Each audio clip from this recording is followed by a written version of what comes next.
बघा कालच्या प्रॉब्लेम मध्ये आपल्या 2 एंट्री टाकायच्या राहिल्या होत्या, त्या टाकू आणि मग आपण पुढच्या प्रॉब्लेम कडे जाऊ. 2/12/2013 purchase plant and machinery rupees 2500 25,000.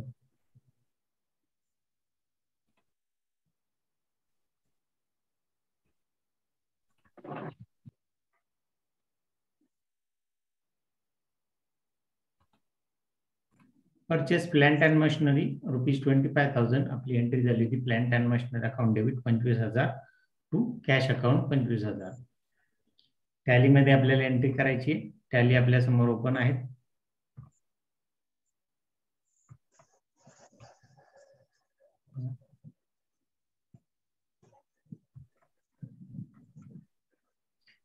पहिले आपण ती कंपनी ओपन करू. ही पहिले क्लोज केली. क्लोज केल्यानंतर सिलेक्ट कंपनी ऑप्शनचा उपयोग पर्याय वापरला आणि काय नाव होतं आपल्या कंपनीला? मोहन कुमार. बरोबर, मोहन कुमार. इथं थोडक्यात छोटस नाव MO एवढं टाईप केलं. मोहन कुमार MO ने सुरू होणाऱ्या कंपनी माझ्या समोर डिस्प्ले होता. त्यातली मोहन कुमार मी ओपन केली. ओपन केल्यानंतर आपल्या ह्या 2 एंट्रीज टाकायच्या राहिल्या. अकाउंटिंग व्हाउचरला मी जातो. अकाउंटिंग व्हाउचर पहिले मला डेट बदलावी लागेल. डेट आहे 2/10/2013. F2 प्रेस केला. 2/10/2013. Plant and machinery account debit P press केला. प्लांट अँड मशिनरी अकाउंट त्यातून निवडलं. एंटर दिला. 25,000 आणि कॅश मध्ये आपण परचेस केली म्हणून क्रेडिट आहे कॅशला 25,000. Being plant and machinery purchase.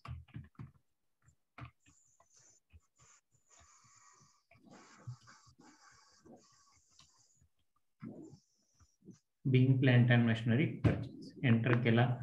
Accept विचारतो आपल्याला. आपण यस म्हटलं. Accept yes.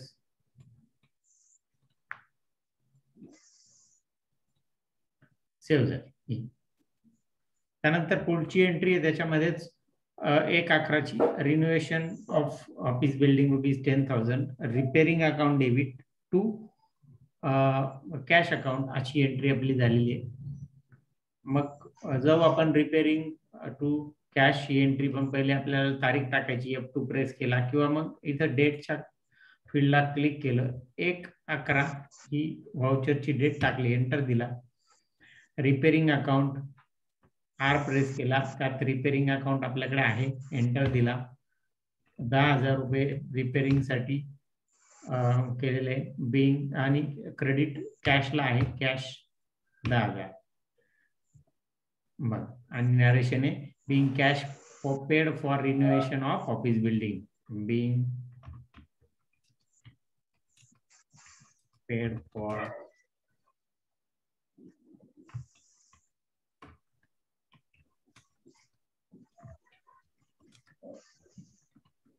बिल्डिंग. त्यालाच रिपेरिंग असं म्हटलेलं आहे आपण.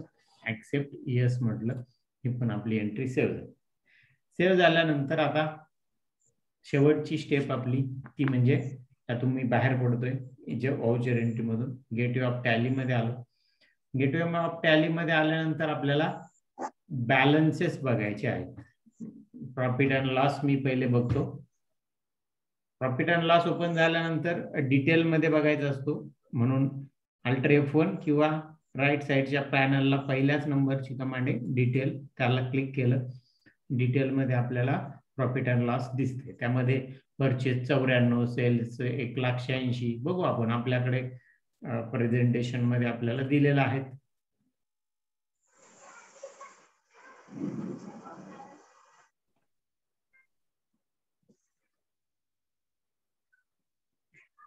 बघ या ठिकाणी आपल्याला परचेस 94,000, 1,86,000 सेल्स. ग्रॉस प्रॉफिट आलाय 74,000. 74,000 ग्रॉस प्रॉफिट. त्यानंतर नेट प्रॉफिट 58,300. 58,300 नेट प्रॉफिट आहे. बँकेचा बॅलन्स आहे 1,00,000. बँक बॅलन्स आता बॅलन्स शीटला दिसेल. तो प्रॉफिट अँड लॉस मधून मला बाहेर पडावं लागेल. एस्केप दिला. बॅलन्स शीटला गेलो. बॅलन्स शीटला गेल्यानंतर पुन्हा डिटेल प्रेस करायचं. त्याच्यामध्ये आपल्याला बँकेचा बॅलन्स इथे 1 लाख आपल्याला दिसतोय, 1 लाख. त्यानंतर कॅश 1,75,800. बघा वरती जे कॅश 1,75,800. डेटर्स काहीच नाही, 0 आहेत थोडक्यात. आणि क्रेडिटर आपल्याकडे 44,000. बघू आपण, डेटर्स 0 आहे आणि क्रेडिटर्स 44,000 आहे. आणि टॅली टोटल आली आपली 3,08,000. बघ, टॅली टोटल 3,08,000 बघा इथं आलेली आपल्याकडे. आपला जे काही बॅलन्सेस आहे आपल्या वर्कबुक प्रमाणे बॅलन्सेस मॅच झालेले आहेत. ठीक आहे, तर इथं आपला हा प्रॉब्लेम संपतोय. हा प्रॉब्लेम नंतर आता पुढचा प्रॉब्लेम आपण सुरू करणार आहोत. Hello sir. हा बोला. तुम्ही सर ते डेट टाकून देणार होते पहिले 2 डेट चुकलेल्या होत्या आपल्या, त्या डेट चुकल्या त्या बघू. यातून बॅलन्स शीट मधून आता मी बाहेर पडतो. बघा बाहेर पडलो, मेन गेटवे ऑफ टॅली मध्ये आलो. गेटवे ऑफ टॅली मध्ये आल्यानंतर आपल्या पहिल्या 2 ट्रान्झॅक्शनच्या डेट चुकलेल्या होत्या. पहिली तारीख होती आपली 1/5 आणि दुसरी होती 2/5. तर ती आपली टाकली गेली नाही. डिफॉल्ट जी तारीख होती तीच टाकली राहिली गेली. आपल्याला ती बदलायची म्हटल्यानंतर आपल्याला पहिले आपण ते ट्रान्झॅक्शन बघू. त्याच्यासाठी आपल्याकडे डिस्प्ले मेनू आहे. तिथं डिस्प्ले मेनू, डिस्प्लेला एंटर दिला. एंटर दिल्यानंतर डे बुक, बघा डे बुक ऑप्शन आहे, याला एंटर देऊ आपण. डे बुक मधून आपण आपल्या ज्या काही व्हाउचर एंट्रीज आपण टाकलेल्या आहेत त्या आपल्याला इथून दिसतील. आता इथं गेल्यानंतर तो काय करतो, फक्त करंट डेटची आपल्याला दाखवतो. बरोबर, आपल्याला पूर्ण वर्षाच्या बघायच्या असतील तर आपल्याकडे इथं राईट साइडचा जो पॅनल आहे त्याच्यावर 3 नंबरची कमांड आहे बघा, अल्टर F2 किंवा पिरियड. बरोबर, इथे आपल्याला पिरियड सेट करावा लागेल, या रिपोर्टचा पिरियड. मग या पिरियडला मी क्लिक केलं. इथं पिरियड 1/11/13 ते 1/11/13 म्हणजे जी करंट डेट आहे, शेवटची एंट्री ज्या तारखेला झाली तोच पिरियड तिथं आला. आपल्याला तो बदलायचा 1/4 पासून घ्यायचा, म्हणून पहिले 1/4/13 घेतो. आणि एंडचा आपण, एंडची जी तारीख आहे 31 मार्च असते आपली, म्हणून 31/3 टाईप केलं. मी तुम्हाला सांगितलं, मी कधीही तुम्हाला वर्ष टाईप करताना तुम्ही बघितलं नसेल. इयर कधीही टॅलीमध्ये जास्त करून टाईप करू नका.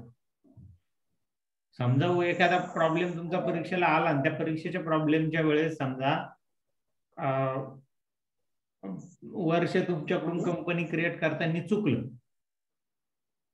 तर मग अशा केसमध्ये काय होतं, तर ते वर्ष टाईप करतो आपण तर ते घेत नाही. तो सांगतो का हा कंपनीचा पिरियड म्हणजे पिरियड नाहीये, तुम्ही आउट ऑफ पिरियड एंट्री करताय.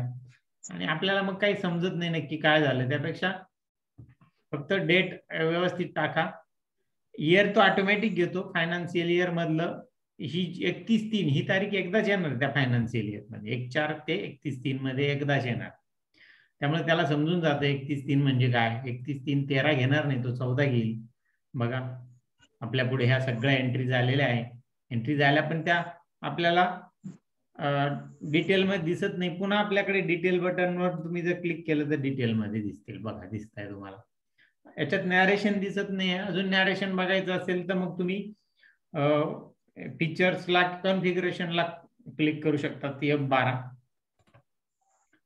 F12 ला क्लिक केल्यानंतर इथं फॉर्मॅट डिटेल, नॅरेशन बघायचं का, yes, show bill wise detail, cost centre, हे जे काही पुढे फॅसिलिटीज आहे टॅलीमध्ये. जसं पुढे आपण जाऊ, एक एक टॉपिक आहे, त्याच्यानंतर समजा बिल वाईज डिटेलचा टॉपिक आहे, तर बिल वाईज डिटेल बघायचे असेल तर इथे यस म्हटलं का. आता आपल्याकडे बिल वाईज आपण ऍक्टिव्हेटच केलेलं नव्हतं, त्यामुळे बाकीचे आपण काही बघत नाही, नो यस करत नाहीये. पण नॅरेशन आपण बघतोय. बघा हे करण्यासाठी मी काय केलं तर F12 कॉन्फिगरेशन, हे बघा या ठिकाणी याच्यावर मी क्लिक केलं आणि त्यातून मी नॅरेशन ऍड केलं त्याच्यामध्ये. बघा नॅरेशन मी जे टाईप केले ते पण मला दिसतं इथं. बघा पहिली आणि दुसरी एंट्री 1/4 लाच आहे. कॅपिटलची जी एंट्री आहे तिला 1/5 आहे. माझा कर्सर पहिल्याच एंट्रीवर आहे. इथं एंटर की प्रेस करायची. एंटर की प्रेस केली का ती एंट्री ओपन होणार. ओपन झाली का इथं तारीख बदलून घ्या, 1/5 मी फक्त एक 5च टाईप करतो, वर्ष टाईप करत नाही. एंटर दिला, परत एंटर. बघा इथं 1 मे 13 आपली डेट झालेली आहे, झाली डेट.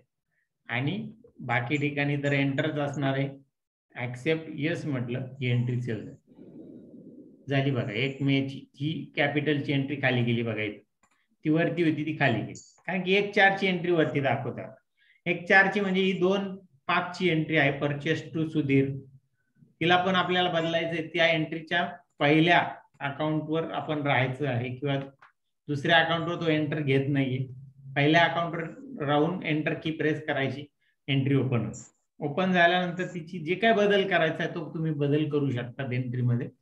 2/5 मला तारीख बदलायची, तुम्हाला डेबिटचा अकाउंट बदलायचंय, अमाऊंट बदलायची आहे, तुम्ही काही पण बदल ह्याच्यामध्ये करू शकतात. ऍक्सेप्ट यस म्हटलं का तो ऍक्सेप्ट झाला. बघा 1/5 आणि 2/5 या 2 तारखांच्या एंट्री इथं आलेल्या आहेत.